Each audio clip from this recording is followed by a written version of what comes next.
want to take a photo? The live photo?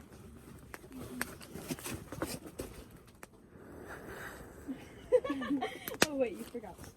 You know, it's her face at the end. Bringing some more weaving sticks in? Bring them on in. Howdy folks, Luke Simons with you, back to the Basics 101. I have been promising the young people of our church, which most of them didn't show, they were busy, it was kind of a spur of the moment type thing, that we were going to build like a wigwam type structure and then go camping. Well, my wife and daughter sent out a group text, and turned out most of them were out ice fishing today, which is great, and that's a manly sport.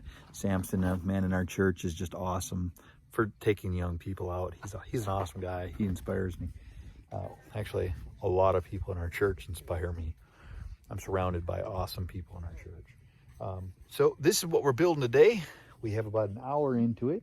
Merry hands, make the work go by fast. Just building it out in the middle of actually our first winter pasture. When we first bought this place, we were a hobby farm. We had 43 acres, and since then we just kind of grew into a couple hundred cows. I am down on numbers now with the Gillian Beret, and being a legislator and then the other businesses, I just had to pull the plug and sell a bunch of cows. So I still have cattle, but I wouldn't call myself full-time ranching right now, unless the Lord heals my health, then it would be different. But this is what we have going on. Kind of a simple video, but this kind of stuff is good. It makes memories for young people. We do have a bunch of young people here, and my own kids too. And the young people are going to come out camping soon in it, but they just aren't going to be able to start phase of the wigwam. And I built these before. I built some that are quite a bit larger than this, and then a lot of them that are just like a day night out camp type setting, and basically farm kids, all farm and ranch kids, playing the tree rolls and make forts, some of them bigger. What little kids make. My little girls made this. You can see they had their little encampment in here. It's kind of fallen down over the years, but let's grab a couple of those on our way back. Don't want to go empty-handed. This is what we're building over here. Got my nephew and a good friend of mine, Austin. There comes Liberty. And this is what we're building, folks. Kind of a wigwam type thing. And we're using wire. Got Molly, my adopted daughter, Cheyenne. And this is what we're working on today.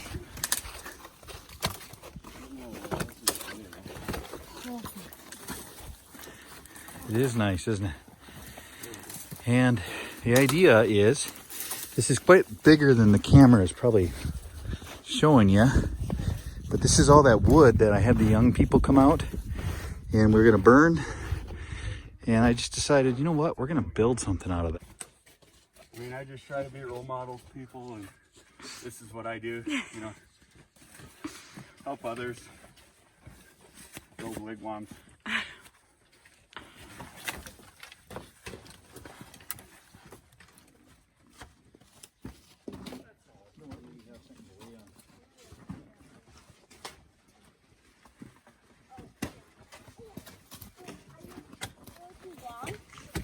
Can you guys chop it? Oh, that's perfect. Mason, I got one for you guys. What's that? Oh, what happened to our widow pool? And then she was like this. I'm thinking about it. Like, is this one worth that one? Yeah. Hopefully. What's that? I said it, that's what I do best. Sit around and drink coffee and stuff as well. I did bring you coffee, Mason. Oh, thanks. No hot cocoa? For the guy No who hot doesn't drink cocoa. coffee?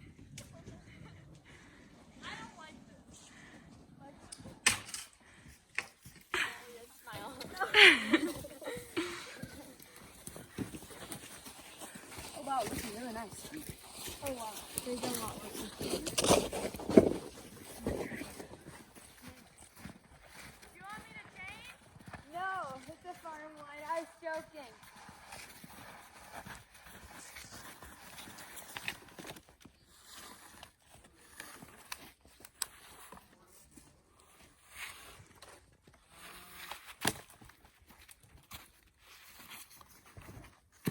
Caleb Blackshear. This video is dedicated to you. All those branches that I had when I was harvesting all that free labor, this is what we're doing with it.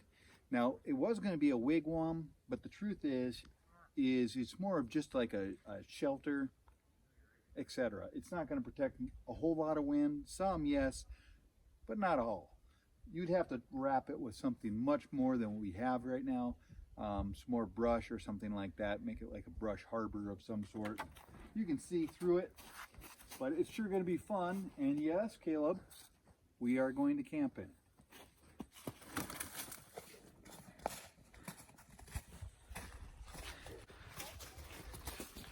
So far we got about an hour's worth of work in here, and that would comfortably sleep 3 for sure, but you could possibly put 6 in. Once we make the fire in there, it will reflect heat. The only problem is in North Dakota we get a kiss from Montana and the wind comes at a modest gale. So this is the south side of the little fortress, and you can see what we did is we used a piece of wood that was broke down, that was caught in the crook of the tree and still connected to this tree, and then we're building this side up right now, and then this will be the door, and you're gonna have to walk around the fire. It's probably a bad design, but whatever, and all the way back in here. And right now I'm standing up, so we're still filling in, but this is what she looks like. We got a little chair there Liberty said she found, which is in the crook of the tree that we built the structure on. And then here's a main hold which has a crook in it backing up over, and that's why I'm allowed to walk through here. And then we put a structure piece through here, another structure piece, so we could start using small branches. And like I said, we don't care if the smoke comes out.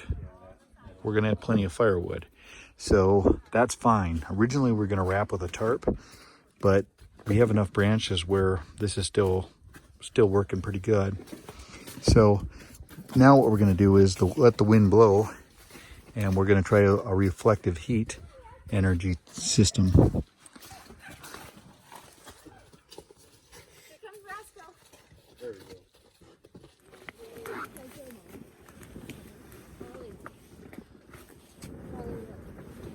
My mom took a photo. It's a live photo.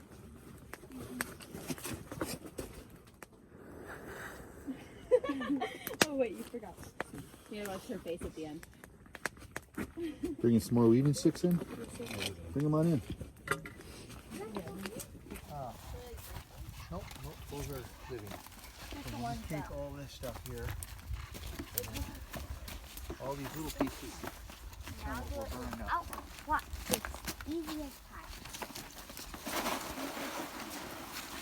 Good boy.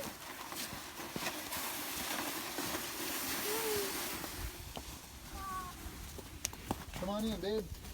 Oh, it's kind of like Molly. Take a panoramic photo. I don't think it goes far enough. Mom, sorry. So like me, Well, your mom. she's never home. There she is. Doesn't matter where you put it. Sleep right over here. Yeah, sleeping close to the fire. And you could probably move it around. Yeah. The wind's blowing from that direction. Yeah, that's true. Did you guys purposely hang the pine cone right there? No. Nope. Oh, that's funny. You know, it's not exactly, certainly not windproof, but you know, it's interesting. Look at that, you guys. The wood is already starting to unthaw. Look at that. Yeah, I noticed that. I had it dripping on my face earlier. Look at that, just from that little heat. So what that's doing is that's reflecting the heat back. So that is holding heat. The only problem is if it was windy. Right, Libs? Did we have to take down your little fort? Mm-hmm. Were you not happy about that? I didn't really care. Oh.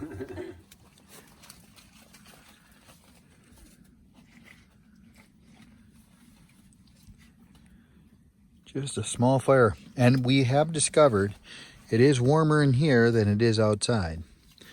By quite a bit. Few degrees. By a few degrees, yeah. And then them are just twigs. We don't have any real firewood on that. But we did have some leakage. Oh, we just had a little leakage right here, which it's taken a little while for our branches to unthaw, which could kill you. So this would be like an overnight shanty of some sort.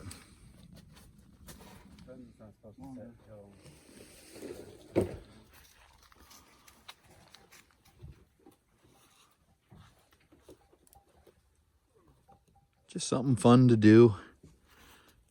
Got a few of my calves over here. A couple heifers I'm going to sell up on the hill here. Beautiful evening. So the wigwam is actually a lot bigger than it needs to be. That's the one side. This would comfortably it would seat 6. Well, actually sleep 6. You could probably put a lot more than that in there. Got a lot of little windows. But what we were thinking is, you know, we made this large and we haven't exhausted our branch source, but if in a survival situation, what you would do is you just make this half as big as what we did. And at that point, you could actually get some real reflective energy coming off of a small fire. Seriously, you really could. What I did is I took some diagonal over here, there, and right there. We just paracorded them together.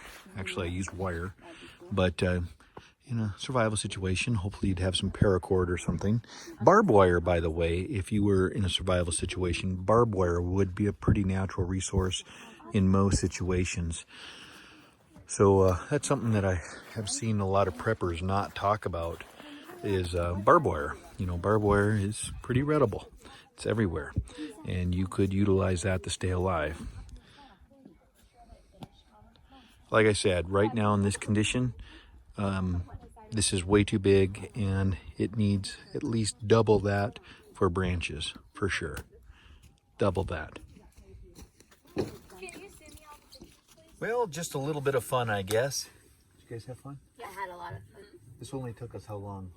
Well, I think we came out at 1:30 or 2, and it's what, 4:30? 2 hours, probably? So about 2 hours to build what we have here. And, you know, you can see through it pretty good. Some places are better than others. You know, it gets a little better, I guess. But like I was just saying, actually, is in a survival situation, what I would do is I'd just make this with the amount of wood that we have, and in this time I would have made it smaller, and that would have given us more reflective energy. And it is a lot warmer in here than it is outside. Yeah, it's a lot warmer. Because I let the little girls, well, my wife, everybody sit on my coat, and I wasn't cold in here, but I was just outside, and now I'm a little cold. I'm instantly warming up here though, and of course, you do have a little leakage, like I had mentioned. I can't believe how much heat is actually being held and collected in this fort. But I think they had fun, didn't they? I think so. And the rest of them are coming out. We'll finish it then, and they can sleep out here. Hopefully it's cold for them. I want them to have cold.